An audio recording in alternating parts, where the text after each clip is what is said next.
Welcome to the House of Hammer, built by the nation for the nation. Welcome to Raider Nation News today. I am your host and your tribal chief. Y'all know who it is. Acknowledge me. Those coming on in, y'all know the routine. Those new in here, let me teach you real quick. Smash some thumbs, hammer that sub, crush the bell to stay up to date with all your Raiders news, rumors, updates, live streams, and reactions. We're moments away from the live presser, the pre-draft presser, with head coach Pete Carroll and GM John Spytek. So we will bring it to you in its entirety. We're now watching the latest installment of As the Shield Turns. So stay tuned. Appreciate everybody that's coming on in right now. Let's do a quick roll call before we go any further. I see Can't Get Rights in the building, God Family, and Raiders for Life. Dominique 5, Rorschach, Isaiah, Giovanni. What is up, everybody? Again, pre-draft presser. We are 6 days away from the 2025 NFL draft. And again, we did the live yesterday with Graf. It was a lot to talk about, a lot to think about as we are closely approaching this draft. Huge implications for this franchise with this new regime and John Spytek and Pete Carroll.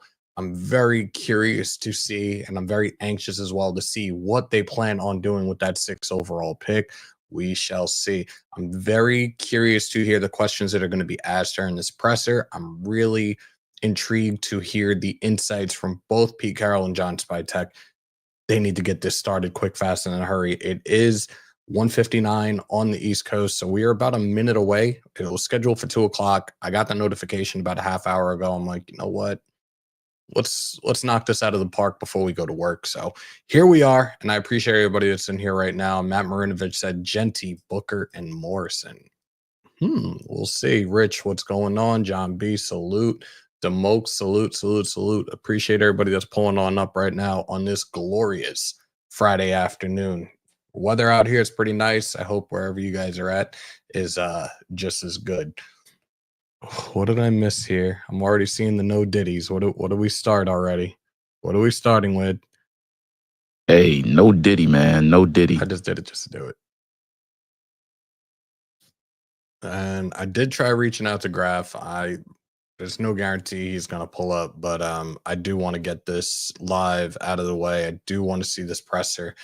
And I'm very much on the fence about tomorrow being WrestleMania weekend. I'm thinking maybe going live. I might try to reach out to Big Mike and see if we're going to do a live. I know Graf is going to be doing his WrestleMania watch party with the fam, so he will not be available, which is completely understandable. Let's see where we are at. Genty, Graham, or Johnson. I say Graham or trade back. Salute to Rated Deb in the building. We are so close. Less than a week, Hammer. Salute Genty or Membo at 6. I got a question for you guys, because this has been a name that's been thrown around probably like the last week when it comes to us in Membo. Membo or Kelvin Banks Jr.? Very curious to hear your guys' your reaction to that one. Thanks for going live for the presser. Of course. Like, I was gonna nap for a little bit, but I'm like, you know what? Let me knock this out. Let's let me do this for you guys, because again, without y'all, none of this is possible anyway. So I was like, let me just get on. Let's do this presser and let's have a good time doing it. So here we are. Let me see. Curtis said Membu will be a bust. He might end up going to the Jets, bro. Membu is a 1-year wonder. Membu easily. Membu, number 1 tackle. Dude is an athletic freak. Membu, 20 years old, long arms, overrated. Curtis, you obviously haven't seen his tape. Bro, he's a Curtis Martin fan for life. That means he's a Jet fan. I think that's why he's trying to sway Membo away from his Jets to the Raiders. That's just my thought. Never know. I could be wrong. Let me see if I'm missing anything right now. Nope. A salute to my little cousin, by the way, and I know this is non-football related, but congrats to my little cousin. She made her decision. She went into the transfer portal a couple of weeks back, and now she is going to be a Pirate at Seton Hall definitely a lot more games for me to attend and show my support for her. So congratulations to her, and can't wait for next season and see how you're going to be utilized this time around. But I'm incredibly proud of you. I love you to death. Let's see. Taking a tackle at 6 is diabolical. Is it though? Realistically, and again, we do have a Jets fan in here. And salute to Curtis Martin. I'm not gonna throw shade in any way, shape, or form. I have a former high school teammate and longtime childhood friend that played for you guys, and he was drafted in the top 4, if I remember correctly. Shout out to Brick. Shout out to the family. And he had a phenomenal career in the NFL. So I don't think 6 is necessarily diabolical. And you're looking at the Patriots, who are probably going to draft a left tackle with the 4th overall pick. So I pump the brakes on that one. That's not necessarily diabolical. And here we go, guys. Let me know that you can hear the audio, please. Pretty much here with the Review Journal. Curious, this is the first time that you guys are working a draft together, and you'll get to the draft room eventually. What's the process of building a consensus on the decisions that you guys are going to ultimately make? Let's go. You know, everyone wants to know if there is a tie or if there isn't a consensus, who has ultimate deciding making powers. What I would say about that is we're gonna work it out. Yeah. That's all you need to know. We're gonna work it out. We're dedicated to doing that, and it will be consensus on everything we do. And well, and the guys that we don't have a consensus on, we probably won't take. It's been my experience too. So they're probably not right for the Raiders and for us. There you go. To your other question though, I mean, it's been an awesome experience so far. Lots of great communication, thoughts, sharing ideas, different perspectives.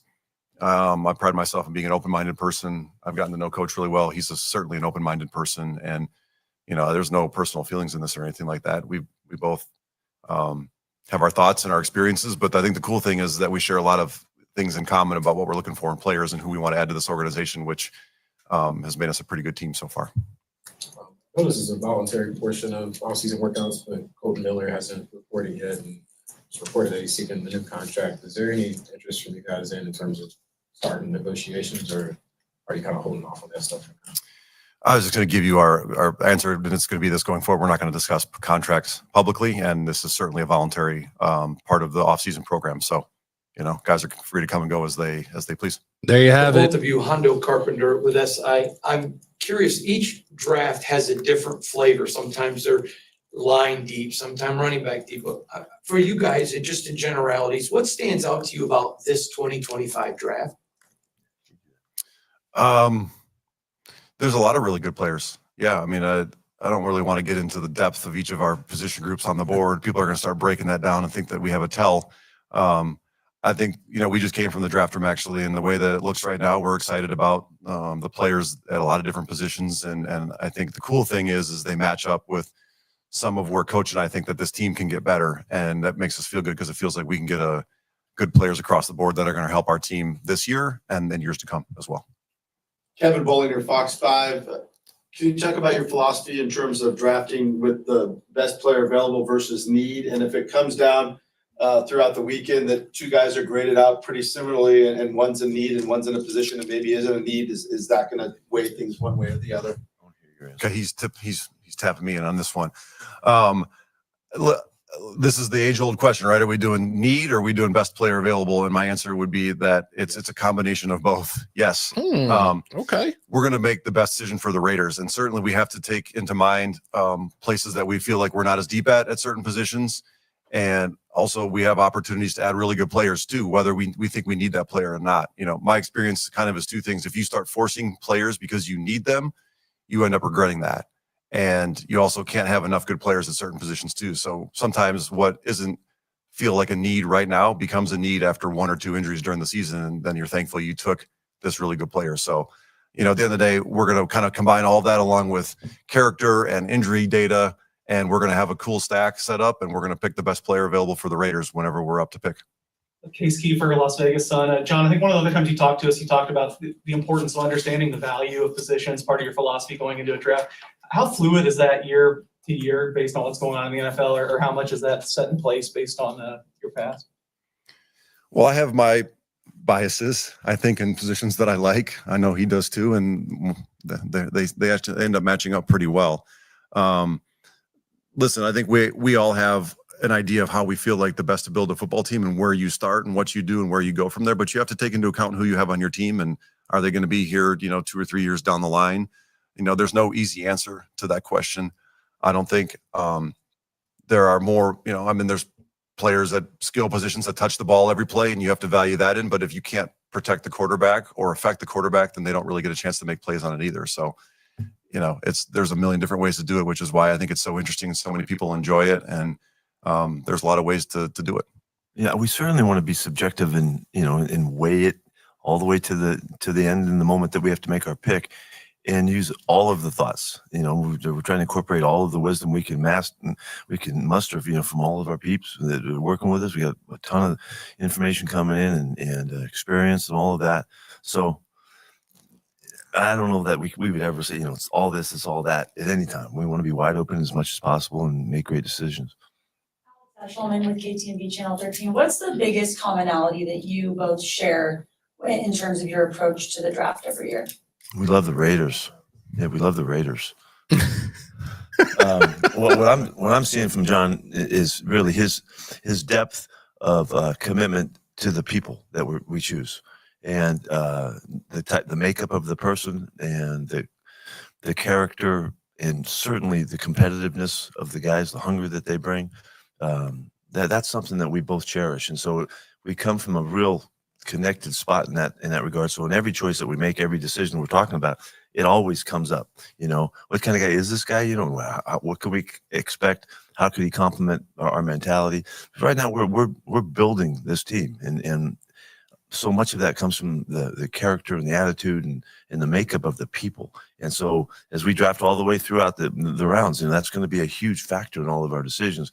And we're really connected in our thinking in that regard. So I know we both feel very comfortable about going into this because we know we have that kind of baseline that we're starting from. So I would just add to that too, just the competitiveness. That's the person. But when I think about the kind of player that we need to bring into this program to give to the coaches, and what I've seen from Coach and his staff already, there needs to be a passion and a competitive drive that is gonna be paramount to people's success in this. And if they don't have it, then they won't last you very long, in my opinion, from what I've seen and what I know. And we have to demand that, because otherwise we're not doing our jobs as scouts and as a personnel department very well, because we're setting them up for failure. Because I don't think it's fair to ask Coach and all his staff to try to pull the competitiveness out of them every day. The players have to be willing to give it, and then it can be, exponentially grown over time.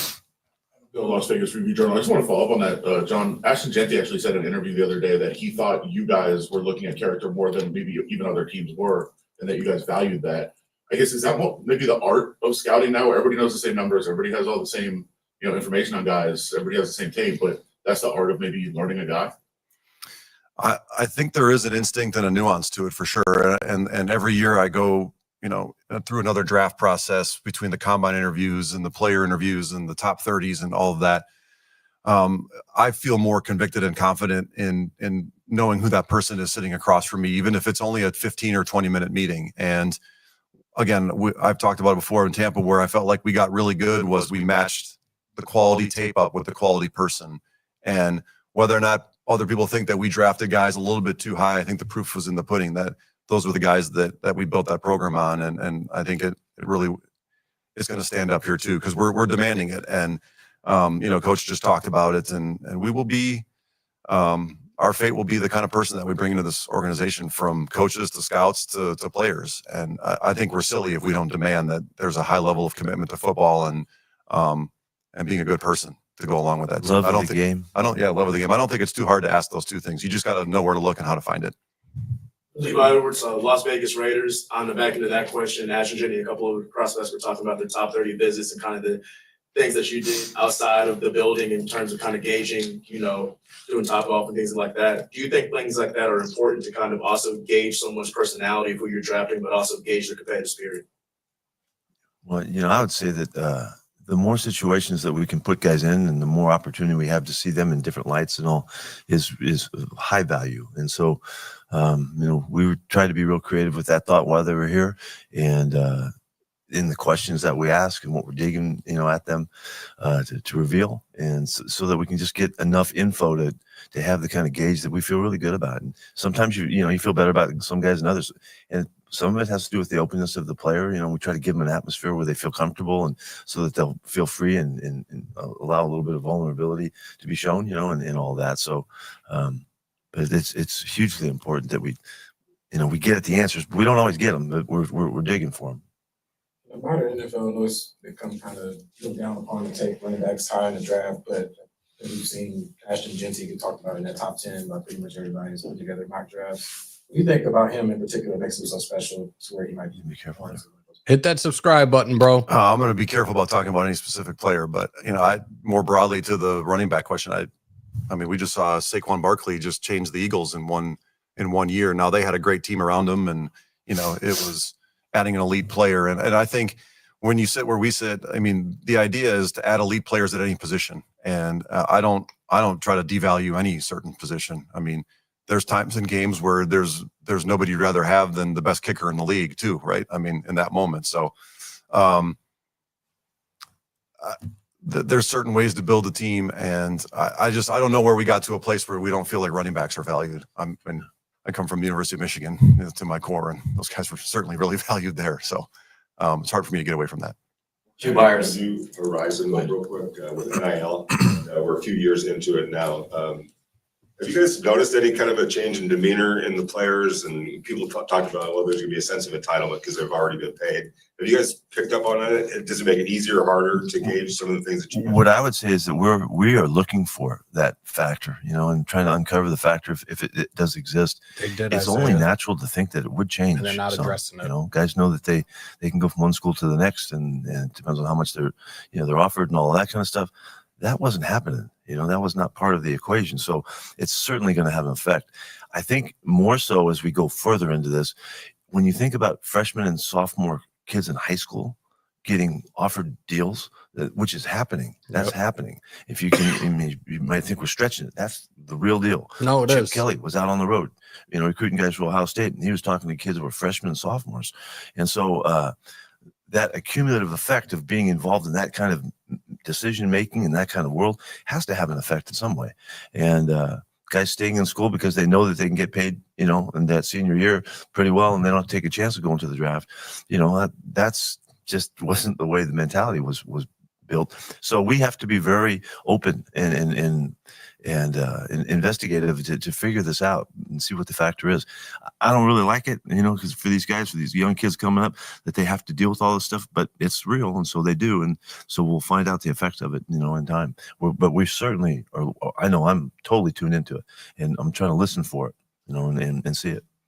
With the Raiders, I'm curious if you guys do elect to take a player at 6. There's a lot of different directions you can go. Some of that is also going to be dictated on what happens ahead of you. How do you approach those conversations in draft meetings about trying to plan for all the different combinations of picks and moves that can happen ahead, and then eventually taking that player? Well, when you're picking 6, you only got to figure out 5 different combinations or players that could possibly go. And, our pro department up there right now with Ben and Jordan and Jordy's doing a great job of tracking visits and private workouts and who was at pro days to try to, figure out, kind of where these teams might go to help you prepare. But at the same time, that's a lot of wasted energy to me, because we have, at the end of the day, we have no idea what these teams are going to do. We have a sense, but we're guessing. And I think our focus, Coach and I's focus, is more on the Raiders, and are we comfortable with a stack of players that are there at 6?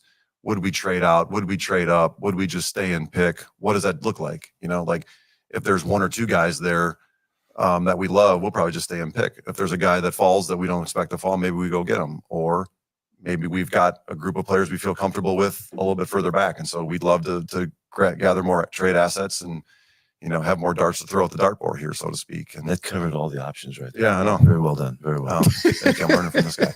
So again, we're focused really on us at this point. The teams in front of us are going to do what they can do. We've got no control over that. And we better be ready to pick when we're up at 6. Hugh Myers, Raider Nation Radio 920. With the addition of Gino and the extension of Follow, how do you approach the quarterback position as it pertains to the draft? Remain open-minded and anybody that can help us at that position in particular is going to be, up for consideration. You guys have all done your investigative journalism well enough to know that we brought some quarterbacks in, and that wasn't by accident by any means. And we remain open to the most important position in sports to get right. And we're super excited to have Gino here, and we continue to expect him to be here for a while, but you can't have too many of those guys. So all of us who- John, just kind of to that point, can you talk a little bit about how your moves in free agency added flexibility to what you can do in the draft? Yeah, I mean, I think you approach free agency from a team building aspect, and we tried to hit certain spots where we felt like maybe we were a little bit light with good value contracts. We had great conversations. I know Coach and the defensive staff, because it was a pretty big focal point in free agency was the defense. And I hope and I think it alleviated needs to chase certain things so we can feel more convicted to just add the best player for the Raiders and not just fill holes. That doesn't mean that we still don't have some that we need to get better at. We certainly do. And that won't change year to year. We'll always feel like that. But the team building exercises, and we tried to approach free agency a little bit with like, all right, if we can get these guys here, maybe the draft is a little bit stronger at these positions, and we can build the team that way too. So, we've been excited about what the guys who have been here have done so far too. So that helps. For all of us who can't be in the war room with you, what is your guys' go-to drink, snack, meal during draft day? Oh God. Beer, I'm beer, going beer, wild for Mountain whiskey. Dew. Did he make say sure Mountain that I'm Dew? Let's go. Caffeined up. No, I'm not doing that. Whatever's handy. Whatever Ricky and Angie serve. Yeah, we'll eat. that's it. And I try to stick to water. Don't drink your calories. Sticking to the war room. No Mountain Dew for me. My bad. I should have brought it up. Sticking with the war room theme, will you have all your assistant coaches in there, all your scouts? Will Tom Brady be in there? How do you gonna set up your war room, John? Good question. Obviously, I like having the scouts in there. They've put in so much work throughout the year. I've been places where the group isn't in there, and it can be tough on morale. That'd be nice. So it's a smaller room than I think we wish it was. When you start putting that amount of people in there too, but it's a working environment too, and so we have to be cognizant of the fact that there's got to be lots of communication. We can't just, it's not a party. It's probably not as exciting as everybody in here thinks it might be. Obviously, when we start approaching being on the clock, or when we're on the clock, there's kind of a hush and an excitement that falls over the group. But in terms of what ownership is going to be here, I'm not sure on that yet. Certainly, if they want a seat at the table, they all get a seat at the table. They own the team. There'll be chairs available. We'll be dynamic and fluid in that aspect too. But Coach and I will be sitting next to each other and coordinating all the way through. Paul Gutierrez here from Raiders.com. That sounded strange. That was cool. John, after decades of paying dues, and now you're sitting in the driver's seat. How? Just 2 decades. Yeah, okay, 2 decades. Made that sound like I was like 50 years into a career. God, wouldn't that be horrible if you're 50? Jeez. You're in the seat. Bringing up age. How excited are you to be there? And Pete, what vibes is he putting off? Well, I mean, I'd be lying if I didn't say that this wasn't a dream come true. It certainly is. But the gravity of getting the picks right and having a great process and making sure that we communicate is really more important to me than anything else. And I pride myself on being a team player. I don't think that this is about me at all. This is about the Raiders and the group of us people upstairs that want to put the best football team together for Raider Nation and for Mark Davis and all of the ownership group. And that's really my focal point. And added bonus to have Coach here with me, who's excelled at this for a long time. I mean, I marveled at their drafts in Seattle for years to come, in all the past years, all those decades when I was paying my dues, I was marveling at what Coach was doing.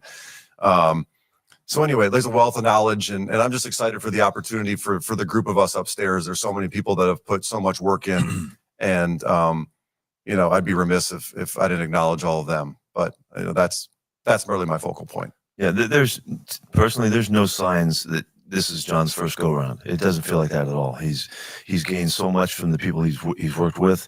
I'm sure they've given him a latitude, and they've utilized his powers and his strengths. Because you can just tell he's very comfortable with the process. That doesn't mean that we don't, as we're growing together, there'll be things that we tweak along the way. But I couldn't be more confident in where he's coming from. And I think it's because philosophically we're so connected. We're very fortunate that they put us together to do this. And so that's knowing where you come from and who you are is really, really valuable. And when you're, particularly when you're faced with difficult answers and challenges and questions and things like that, we're rolling. This is not any time have I felt like, oh gosh, we're so young, we're so naive, we're so whatever. We're ain't like that. So we're ready to go. You mentioned sticking or picking or trading. Do you sense any appetite behind you for teams that might want to jump up and get somebody that they're looking? Well, Without giving anything. yeah. We can go back to Hugh's question. Who you picking? Who you picking? Yeah. Well, if we stay, we'll pick this guy. Otherwise, we'd love to trade out. I mean, we'll consider all options. I mean, I'd love. We've got 9 picks, which is great. I'd be maybe more motivated to move out if we had 4, but we have 9. But if somebody wants to come offer us something great, we're going to consider everything too, and we certainly would be open to that. If you're asking, my phone hasn't rung yet, but it's only Friday, so. Sorry, along those lines, like, Sorry, do you kind of get the sense? Did you start? I'm sorry. I didn't hear. No, it's okay. You jumped over him. All right, you win. Along those same lines, like, do you get the sense there is going to be a lot of movement just in general, not from you guys? Like, is there a lot of teams that you feel might move? And then the other part is logistically, like, is it the general managers communicating? Is it staff communicating? Like, how does that kind of work? And how different is it draft night if teams are calling you, and then you're actually on the phone and during that process? I have the sense that maybe mid. I think that the top of 2 feels more like there could be some action up there. But listen, it only takes one team to get a run in a certain position started, and then everybody else goes, oh, well, we want one of those guys. We better go. And so the draft remains wildly unpredictable, which is why everybody loves it. And the staffs that are dynamic and navigate the changing landscape the best usually do the best. And it's our first go around together, but I feel confident in the process we have up top with the people that are helping and going to assist. We've got a lot of people that are they know what to do. They know what's expected of. They know how to communicate the trade chart value, the real-time value of trades. Is this a buyer's market? Is it a seller's market? I mean, we're going to get this process more ironed out as we go forward. But, we had a trade meeting this morning that Coach and I were a part of, and it was really cool to the different technologies they have and the thought processes that go into it. And I've tried to steer as many of the trade calls to other people so I can sit there and think and communicate with him. But if your phone rings and somebody wants the pick or wants to move out, be willing to call. So we'll just take it all as it comes. Ask it by Hondo Havlicek. With your less than John's decades, I'm just curious, what is the biggest lesson you've learned or maybe thing about the draft that's maybe you've changed your opinion on? Over trying is really a problem. You try too hard to make something happen that maybe isn't all justified, and that comes from wanting to fill holes and fill voids, and you overreach. And we don't want to do that. We want to be very composed about the decision making and not get all enamored with one person that's going to make the difference in the draft and all of that. We'd rather go about it in a very deliberate way and make our choices very clear and not get whacked out about any choice in any direction. Hey, John, go ahead. The draft is a culmination of years and years of information gathering process. For these next couple of days, what do you want to prioritize with your staff, and what are you guys going to be focused on as you put the finishing touches on that process?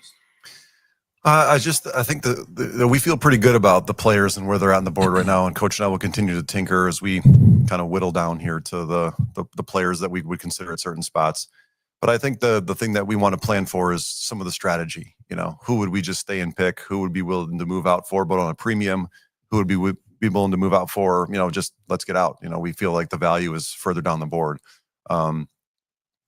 You can't predict all those different things, but I think if you've got kind of a set idea of how you want to do it, then you usually eliminate some mistakes and you can kind of capitalize on some advantage or some potential quality moves there. I always think back to the trade when we traded out of 7 to 12 with the Bills, and I love the strategy of it. We had Vita Vea. We were going to pick Vita Vea at 7, and we had ironed everything out in advance. Turns out we should have stuck and probably picked Josh Allen, but we ended up with Brady, so it worked out okay. But we ended up vetting the whole thing out ahead of time and realizing, like, if it was Vita, we would trade, but we would demand a premium, and it's probably a team coming for a quarterback, right? We had talked through all the scenarios, and so we moved from 7 to 12 and got 2 second-round picks that turned into MJ Stewart and Carlton Davis, who ended up being a great player for us. So that strategy is, I think, what we want to work on. And as long as Coach and I are like in lockstep with, like, hey, it doesn't matter who calls, we're picking. Doesn't matter what they offer, or let's ride back 10 picks and see who's there. But because There we're you getting go. good value, we got to try to figure out those as best we can. We're gonna wrap it up with you. I know it takes a couple of seasons to actually know the grade on a draft class, but is there a sense that you can get when the draft is over? If, yeah, feels like we did a really good job. We did and accomplished what we wanted to get accomplished. Yeah, I think certainly that's the case. You know, you can feel like we have thoughts right now that things we'd like to get done, and if those things go bang, bang, bang, bang, and we're feeling really good about it, we're gonna be happy with the process. But then the proof is in the over time, and so we recognize that. But we'll be celebrating, when this happens, and be excited about it. Because of the process is such a challenge, and it's so much fun for us too, and all of the people involved. We'll enjoy the heck out of it, and then we'll see what happens, and we'll try to make it come to life and be really strong. There's usually 32 teams that feel really good about their draft after it, but when we get the right kind of people in here, I think you can feel pretty confident you did a good job, and so we're shooting for that this year. Yeah, excellent. Thanks, guys. Thank you. So there you guys have it. Oops. How do I do this again? There you guys have it. And yeah, smash some thumbs, hammer that sub, crush the bell. There you guys have it. The pre-draft live press conference from GM John Spytek and head coach Pete Carroll. A lot of good things to say. For those that are coming in, welcome in. First, let's get this out of the way. And I really don't see why we should be talking about this anymore either. John Spytek addressed it. The second was asked in terms of Colton Miller. It's a voluntary workout. Players can come and go as they please. As it pertains to this whole contract situation, they will not talk about it publicly. So those in here, those on the outside, let's not talk about it. If a deal happens, a deal happens. If subsequently Colton Miller becomes a free agent after this coming season, cool. Thank you for your services with us. But again, they are not going to address it publicly. They're not going to talk about the contract negotiations publicly. So let's put it to rest right now. They said it, voluntary workouts. Players can come and go as they please. It is voluntary. So there's nothing to go do any more deep sea diving about this. It is what it is at this point in time. Again, many different scenarios can present themselves next Thursday night. You have 5 other teams in front of you that could be making moves and maybe taking a player that you wanted. We could be trading back. We could be trading up. Spytek said he hasn't gotten any calls. He hasn't taken any calls. It's only Friday. We are 6 days away from the 2025 NFL draft. We will be live round 1, night 1. Me and my brothers at Shieldmore, we will be live giving you guys live coverage of the 2025 NFL draft. I'm not leaving yet. Just putting the little disclaimer out. You guys heard me yesterday. I absolutely want to do the war room. We have to get that done in the next couple of days. So stay tuned for that. I know Graf said he's going to reach out to the guys. So we will see. We will see where we are with that. But we definitely, I love it. I've had a great time doing it in the past. And it's always great to have other content creators. Having a guy like Scout, who's just a mastermind at what he does. He even scouted one of my little cousins, the Appalachian State, which was funny. We had a conversation about this a while ago. I told him about my cousin a few years back. And all of a sudden, my cousin's putting it out there. And I'm like, Scout, what the fuck? He's like, wait, that's him? I love that kid. And like, yeah, I told you would. And Bro Schmo as well. Dude, he covers the Dolphins. Great football mind. I definitely can't wait to be back on the live stream with all those guys, and be able to break down what we should do, what moves are going to make sense, and try to pretty much collectively come to a consensus and make those decisions. Like, I know Rorschach and CGR are joking around like, is Hammer going to be in the war room with Spytek and Pete Carroll? I fucking wish that I had some type of job title, especially as it pertains to that front office. Like, I love doing what I'm doing here, but I always think of the business aspect of the game now. And I guess for me, even being a content creator, this has been my life after football, and I wouldn't trade it for the world. So I wish I could be there. Absolutely. But unfortunately, I don't have clearance. You will not see me in Henderson Thursday night.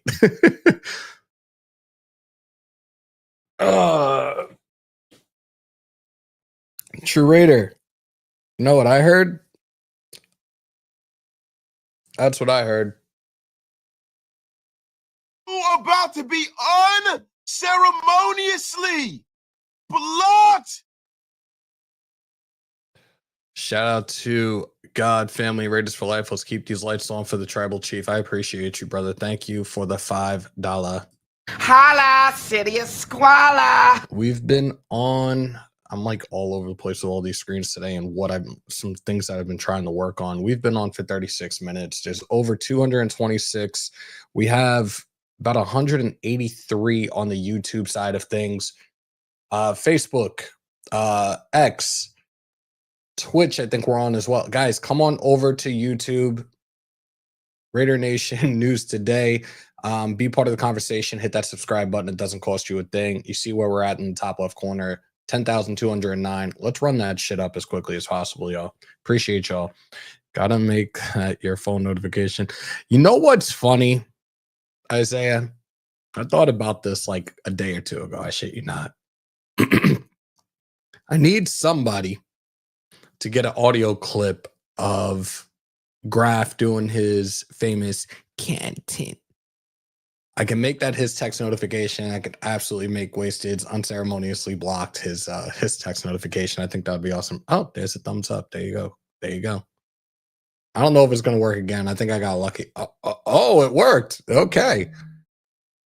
There's my alarm. It is what it is. I still got about an hour. They need to come where the action is at. In all my mocks, I've never taken Genty, trade back a lot, and take Baron. Buddy Bear, you guys know my sentiments on Baron. I would absolutely love to have him here. We'll see. We'll see. Wipe them feet, pay them tabs, smash that like. There you go. Fox Pock, appreciate you. Let's see if I'm missing anything in here, and I don't think I am. And it's still going up right now. As much as it pains me to say that, like to say this rather, I unfortunately do have to end this. I have to be at work in 55 minutes. I need to get myself together, but I absolutely was not going to miss the opportunity to be live for you guys and bring you the press conference in its entirety. So I appreciate each and every single one of y'all that pulled on up. If you haven't already, do me a favor, smash some thumbs, hammer that sub, crush the bell to stay up to date with all your Raiders news, rumors, updates, live streams, and reactions in the house at Hammer, built by the nation for the nation. Raider Nation News Today. Continue to stay safe. Most importantly, be kind to one another. COVID or not, you should always remember to wash your hands and your asses. And as always, win, lose, or tie, Raider Nation till I die.